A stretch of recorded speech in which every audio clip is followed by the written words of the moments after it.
ढिँडो आजबाट फेरि सुरु भयो, एक दुई दिन ग्याप भएको थियो नभ्याएर। ढिँडो चट्टलाले खुर्सानी यहाँ यसरी मोलेपछि अब तरकारीमा राखेको छोरोले खान्न। अब धेरै चाहिन्न मलाई ढिँडोलाइसित, यति साग यति तरकारी छ है। अब मजाले जाडोमा कस्तो मिठो हुन्छ, यस्तो मिठो हुन्छ।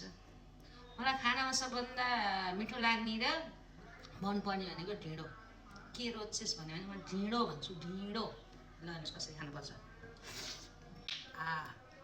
यस्तो पो खाना।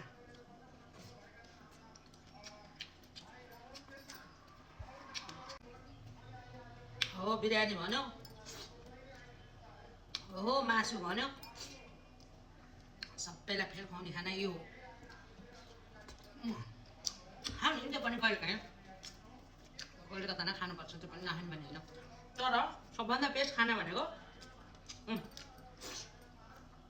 यो। धेरै खाएर जन्मेको, धेरै खाने ठाउँमा जन्मेको भएर के हो, मलाई त लास्टै मनपर्छ ढिँडो त।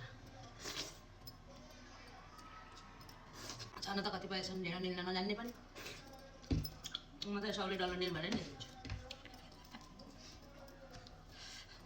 त्यस्तो मनपर्छ ढिँडो मलाई। तर यो आज चाहिँ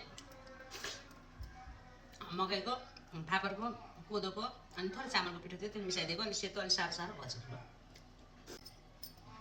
तरकारी के पकायो कि भन्नु होला, सिमीको गेडा र आलु।